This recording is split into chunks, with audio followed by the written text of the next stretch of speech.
여러분 안녕하십니까? 네, 와우넷 파트너 김동엽입니다. 네, 이 시간에는 최근 증시에 가장 큰 화두가 되고 있는 한국판 뉴딜과 관련된 이슈에 대해서 잠깐 여러분들과 의견을 나눠보는 시간을 갖도록 하겠습니다. 자, 한국판 뉴딜 굉장히 거창하고도 멋있는 멋진 단어가 최근에 많이 등장을 하고 있는데요. 한국판 뉴딜이라고 하는 용어가 등장하게 된 데는 다음과 같은 배경이 있겠습니다. 우리나라 4월달 실업률이 생각보다 높진 않습니다. 4.2% 정도 나왔는데 과거보다는 굉장히 높아진 수치고요.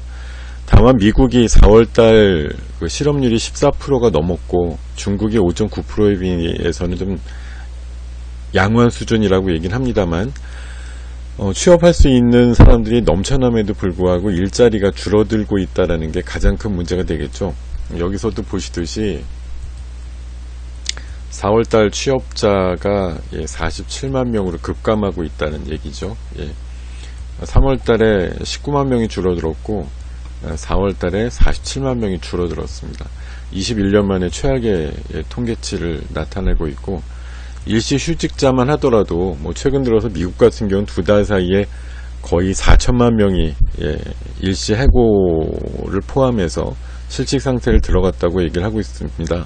그거에 비해서는 우리나라 110만 명이 적다고 할 수도 있지만 어찌됐든 갑자기 닥쳐온 코로나19로 인해서 불의의 직장을 잃는 분들이 굉장히 늘어나고 있다는 건 현 정부나 국가적인 어떤 큰 고민이 될 수밖에 없다고 생각이 들고요. 요것들을 타개하기 위해서 한국판 뉴딜이라고 하는 개념이 최근에 정책적인 화두로 도입이 됐다고 보시면 될 것 같습니다.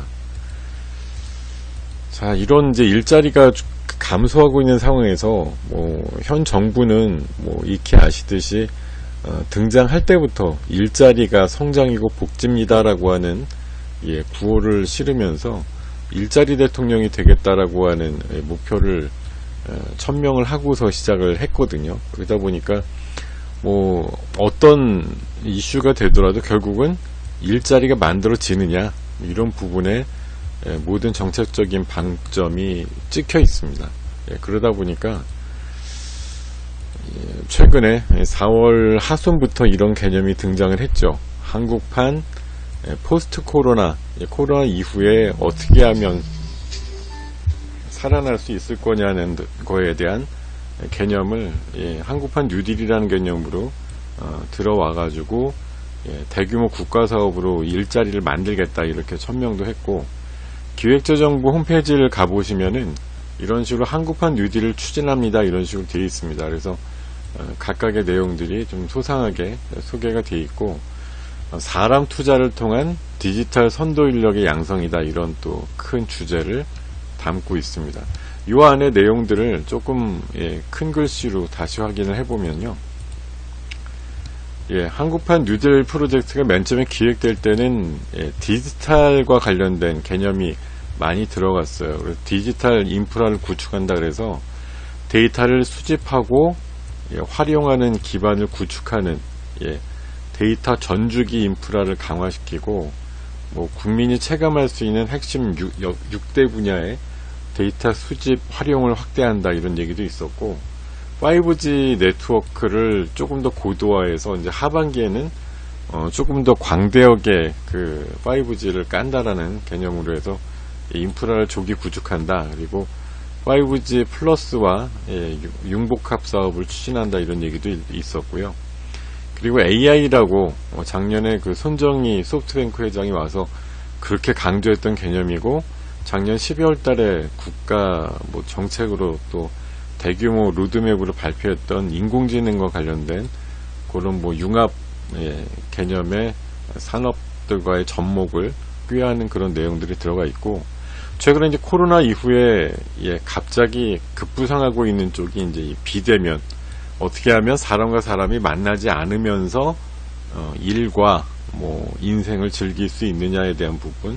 그래서 비대면 서비스 확산 기반을 조성한다라든가, 클라우드라든가 사이버 안전망 강화, 그 다음에 소프트가 아니라 SOC에 대해서 디지털화를 한다. 그래서 국가 그 상하수도 기반 시설 같은 것들 기준으로 해서 디지털화 해가지고 관리를 조금 더 꼼꼼하고 체계적으로 한다라는 그런 얘기들. 그리고 최근에 이제 그 물류 서비스 관련해서도 디지털이라는 이름을 붙여가지고 보다 좀 명확한 체계를 구축하겠다 이런 얘기들로 들리고 있어요. 이런 얘기 들어보시면 어때요?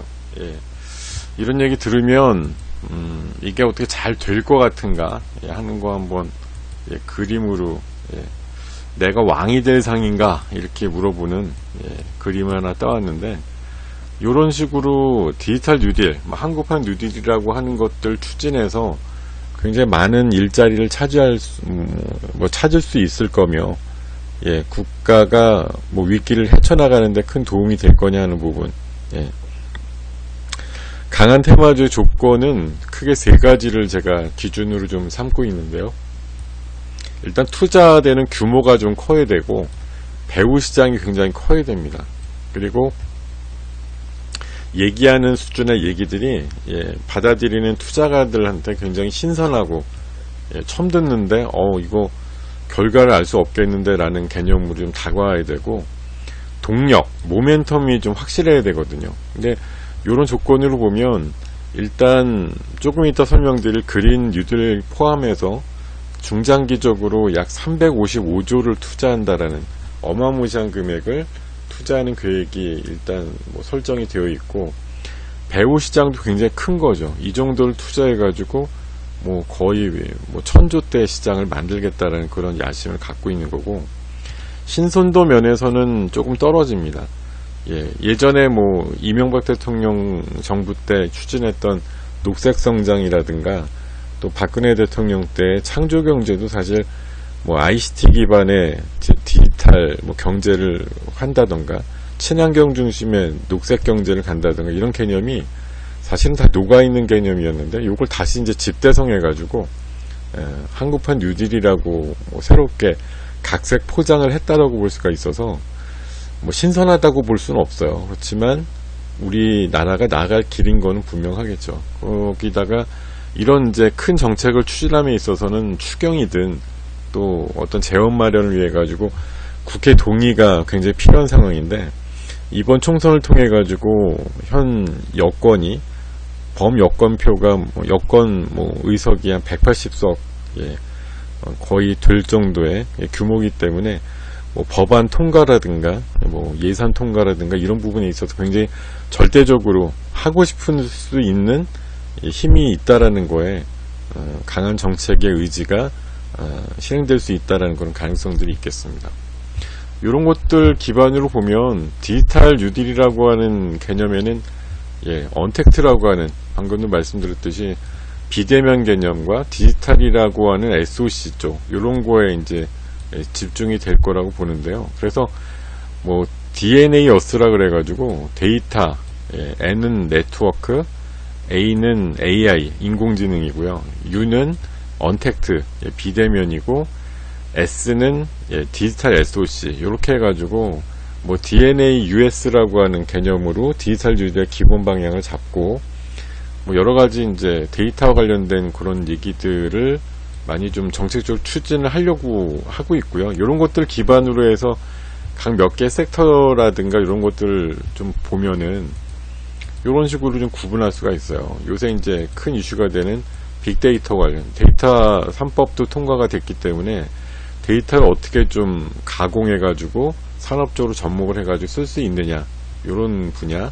그 원격 의료, 이번에 코로나 때문에 최근에 이제 비대면 의료라고 부르고 있는데, 원격 의료 시장에 대한 시행 내지는 확대가 좀 점쳐지고 있고, 스마트 시티 개념, 이제 스마트 홈과 스마트 팩토리를 더 확대하게 되면 스마트 시티 개념이 된다. 그리고 모든 건 이제 일자리 관련한 그런 종목들로 또 모아지고, 그 다음에 이제 로봇 관련주, 결제, 비대면 결제, 온라인 결제, 그리고 가상현실과 증강현실을 이용한 게임들.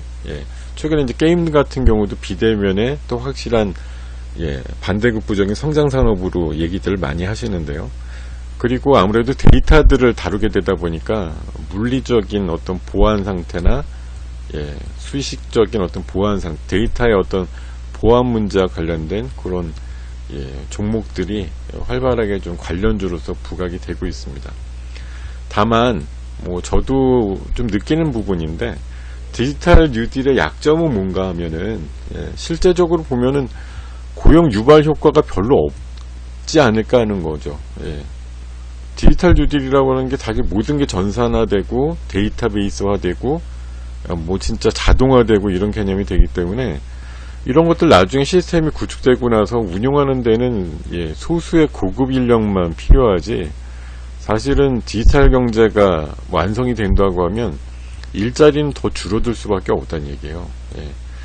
제가 그런 식으로 얘기를 한번 해본 적이 있는데, 자율주행차를 타고 다니면서 스마트 홈이나 스마트 팩토리에서 일하면서 굳은 일들은 AI 기능이 들려있는 로봇이 해주는 세상, 이렇게 돼버리면 사람이 어디 끼어서 뭔가 역할을 해주는 부분이 상당히 줄어들 수밖에 없는 거죠. 그래서 사실 디지털 뉴딜이 종국에 가서는 사람들의 일자리를 많이 감소시키는 역할도 할 수 있다라는 생각이 들어서, 이렇기 때문에 이제 보안이 필요한 겁니다.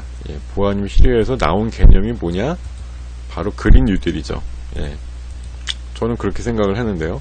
그래서 한국판 뉴딜을 디지털 뉴딜과 그린 뉴딜의 합으로 규정을 하고 있는 것입니다. 그래서 대통령께서는 한국판 뉴딜을 신속 추진해 가지고 디지털 강자로 거듭나자라는 얘기도 했고, 며칠 뒤에는 한국판 뉴딜에다가 그린 뉴딜을 포함하자 이런 식으로 또 제안 아닌 요구를 하시면서 지금 이제 미래형 일자리를 만드는 디지털 뉴딜하고 또 환경 친화적인 일자리를 만드는 그린 뉴딜을 합쳐서 한국판 뉴딜로 발전시켜 나가자, 이런 의미로 지금 정책이 마련되고 있습니다.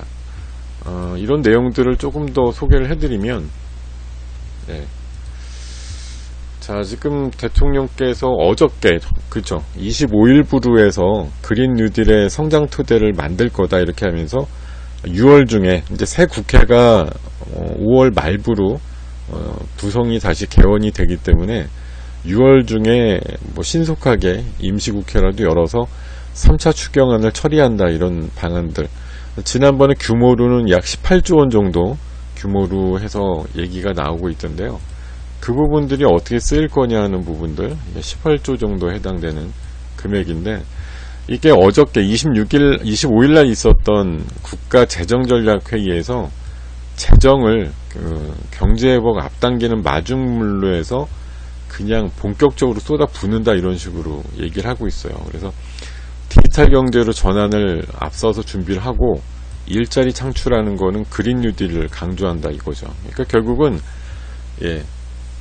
그럴싸하게 사회적인 구조를 만드는 건 디지털 뉴딜이지만 일자리 자체를 창출하는 건 그린 뉴딜이 거의 담당한다, 이런 식으로 보시면 될 것 같고, 그린 뉴딜의 하나가 이제 에너지 스마트화라 그래서 전국에 있는 1000개가 넘는 산업단지 쪽에 관련된 에너지를 스마트화 시키는 거, 이게 그린 뉴딜의 큰 사업 중에 하나다, 이런 식으로 전망하는 기사가 있습니다. 그리고 최근에 추경과 관련해 가지고 이제 그린 뉴딜 개념이 아무래도 디지털 뉴딜도 뉴딜이지만 일자리 개념으로 보면 그린 뉴딜이 훨씬 더 강조될 수밖에 없어요. 그래서 이것과 연관된 그린이니까 뭔가 이제 친환경이면서도 하여튼 사회를 크게 해치지 않으면서도 안전하게 살 수 있는 그런 것들의 아이템들이 좀 많이 창출이 될 것 같고, 이에 따라 가지고 이제 얘기하는 부분이 이제 태양광 쪽이 있고요. 그리고 풍력 부분, 연료 전지 쪽, 수소라든가 2차 전지, 요런 쪽에 해당되는 거, ESS, 국내 2차 전지 업계들, 요런 식으로 얘기들이 좀 오가고 있단 말씀이죠. 이런 것들 기반으로 해가지고 그린 뉴딜 관련 섹터를 좀 구분을 해서 관련주들을 잠깐 소개를 해드리면, 크게 보면 풍력과 태양광, 그리고 수소, 2차 전지, 도시 재생 부분, 요렇게 좀 5대 부분으로 담을 수가 있을 것 같은데, 일단은 전력과 관련된 부분이죠. 그래서 아시겠습니다만 신재생에너지 구분을 훨씬 더 비중을 높이면서 화력이라든가 원자력에 대한 그 에너지원에 대한 비중을 줄여나가는 게 이번 그 정부의 기본 에너지 수급 대책이기 때문에, 이런 것 관련해서는 풍력 쪽에 1조, 이번 추경 예산 중에 태양광 쪽에는 한 1,500억 이런 정도의 인프라 작업 같은 것들에 대한 지원 예산 같은 것들 분다고 하죠. 거기다가 수소차는 잘 아시는데, 수소차에도 그 판매에 따른 지원금도 계속 확대를 하고, 또 수소 충전소라든가 이런 것들 확대도 계속 하고 있고, 또 아마 이번 하반기 늦게나 내년도부터는 수소 택시라든가 수소 트럭들, 수소 버스들도 이미 몇 대쯤 다니고 있습니다만, 그런 것들이 다니는 시범사업 같은 것들을 활발하게 지금 MOU를 맺고 있는 상황입니다. 그리고 2차전지가 최근에 이제 코로나 때문에 전기차도 조금 시장이 주춤되고는 있습니다만, 궁극에 지금 내연기관에서 모든 차가 25년도 이후에는 모든 완성차들이 거의 내연기관 차를 더 이상 생산하지 않는다라는 그런 원칙을 천명을 해놓고 있기 때문에, 결국은 남은 시간이 별로 없습니다. 한 3, 4년 정도 있으면 완전히 2차전지로 가는 전기차의 시대가 도래를 한다는 거죠. 그래서 최근에 전기차 관련해가지고 굉장히 핫한 움직임, 하다못해 삼성전자, 삼성그룹과 현대차가 조인하는 형태로 그 전기차 동맹을 맺는 일까지도 나오고 있는데요. 아마 지금 침체는 되어 있습니다만, 전기차가 결국은 1, 2년 내로는 어떤 자동차에 대한 근본적인 혁신이죠. 개혁이자 혁신이 되면서 새로운 제너레이션, 그러니까 한 100여 년을 담당했던 내연기관 대신에 배터리로 가는 이제 모터카가 등장하는 그런 개념이 되겠죠. 새로운 수요를 일으킬 것이고 큰 변혁이 일어날 거다, 이런 관점에서 봐서는 관련되는 시장이 이제 크게 확대가 되다 보니까, 여기 그린 뉴딜을 통해 가지고 이런 것들, 일종의 스마트 팩토리를 만들고 풍력, 태양광을 만들면서 들어가는 어떤 인프라 설치와 관련된 어떤 그 많은 인력의 동원들, 이런 걸 통해 가지고서도 나오는 일자리가 있겠습니다만, 결국은 그 뒤에 숨어있는 더 이런 건 산업들이 더 커짐으로써 상시 고용될 수 있는 인원들이 커질 수 있는 쪽이 어떤 건가, 그런 쪽에 정책적인 주안점이 더 매겨진다라고 하는 걸 꼭 기억을 하시고요. 도시재생도 마찬가지입니다. 지금 이제 노후화된, 우리나라 같은 경우 진짜 노후화되어 있는 그런 산업단지도 그렇고, 지금 길거리라든가 이런 부분도 굉장히 고칠 부분이 많죠. 그런 거를 아마 중장기로 수행을 하면서 가용되는 그런 연동원 인원이라든가 이런 부분이 상당할 것 같아요. 그래서 정부는 사실은 공공일자리 같은 걸로 단기적으로 만드는 걸로 일자리를 땜빵을 하는 경우도 많습니다만, 결국 기업 투자가 같이 마중물이 되면서 중장기적으로 일자리를 창출하거나, 오히려 정부에서 요구하는 거는 일자리의 개념이 더 이상 사라지지 않는 걸 원하는 거죠. 일자리가 자꾸 줄어드는 걸 막는 것도 일자리 창출이다라고 해석을 하고 있으니까, 그런 개념으로 봤을 때는 이런 그린 뉴딜이나 디지털 뉴딜과 관련된 정책적인 그런 우선순위에 있는 정책들이 계속 가다듬어져서 발표가 될 거고, 잘 아시는 대로 6월 초쯤에 한 첫째 주 내지 둘째 주 정도에 하반기 정책 운영 방안에 구체적인 내용들이 담겨져 가지고 발표가 될 것이기 때문에, 그때 전후해 가지고 지금도 간헐적인 시세들이 계속 순환을 하고 있습니다만, 여전히 6월 초순 정도에 발표되는 경제정책 방향, 그 이후에도 기념사처럼 매년 1월 달이면 수소 관련된 그런 로드맵, 작년에 있었던 거, 이런 것들이 계속 회차별로 경신하면서 뭔가 새로운 이정표를 내세우는 그런 행사들로 이어질 가능성이 높거든요. 그러니까 이런 신재생 에너지라든가 2차전지 쪽 관련해서는 큰 흐름이 나올 거다 이렇게 전망을 하시는 게 맞는 것 같습니다. 그래서 지금 기대하는 효과는 무려 355조를 부어가지고 365만 개 일자리를 만들겠다라는 목표를 갖고 있거든요.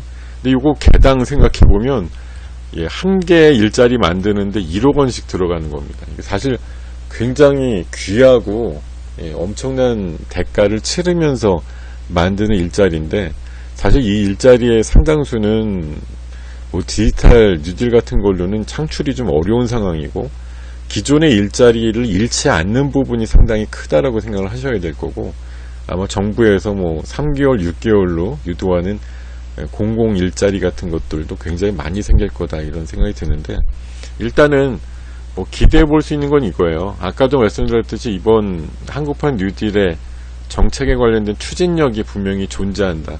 레임덕 없이 임기를 마칠 수 있는 토대가 마련이 됐기 때문에, 지금 집권 3년차 시작되기 때문에 조금 늦었다 싶지만 그래도 강력하게 추진할 수 있는 힘이 좀 남아있다라고 보셔야 될 것 같고요. 지금 우리나라도 재정을 푼다고 합니다만, 코로나19의 글로벌 해법이 돈을 풀 수 있는 나라는 무조건 돈을 풀어가지고 지금 유동성을 엄청나게 시장에다 공급하는 전략으로 나가고 있기 때문에, 우리나라가 마치 뭐 355조 그러면 옛날에 녹색성장 때 뭐 20몇 조 했다 그래가지고 4대강 이런 거 할 때 엄청 뭐 한 10년째 욕을 먹고 있습니다만, 이런 정도의 돈을 부어도 그 정도 이상의 효과를 보인다고 하면 뭐 인정을 받을 수도 있는 세계적인 조류가 그렇다는 것이고요. 그렇기 때문에 수많은 정책 테마주들이 또 발굴이 되었다가 또 큰 시세가 나고 또 사라지는 그런 뭐 순환매가 계속 일어날 것 같은데, 언제까지? 대선 전까지는 아마 이런 구도가 계속될 것 같다는 생각이 듭니다.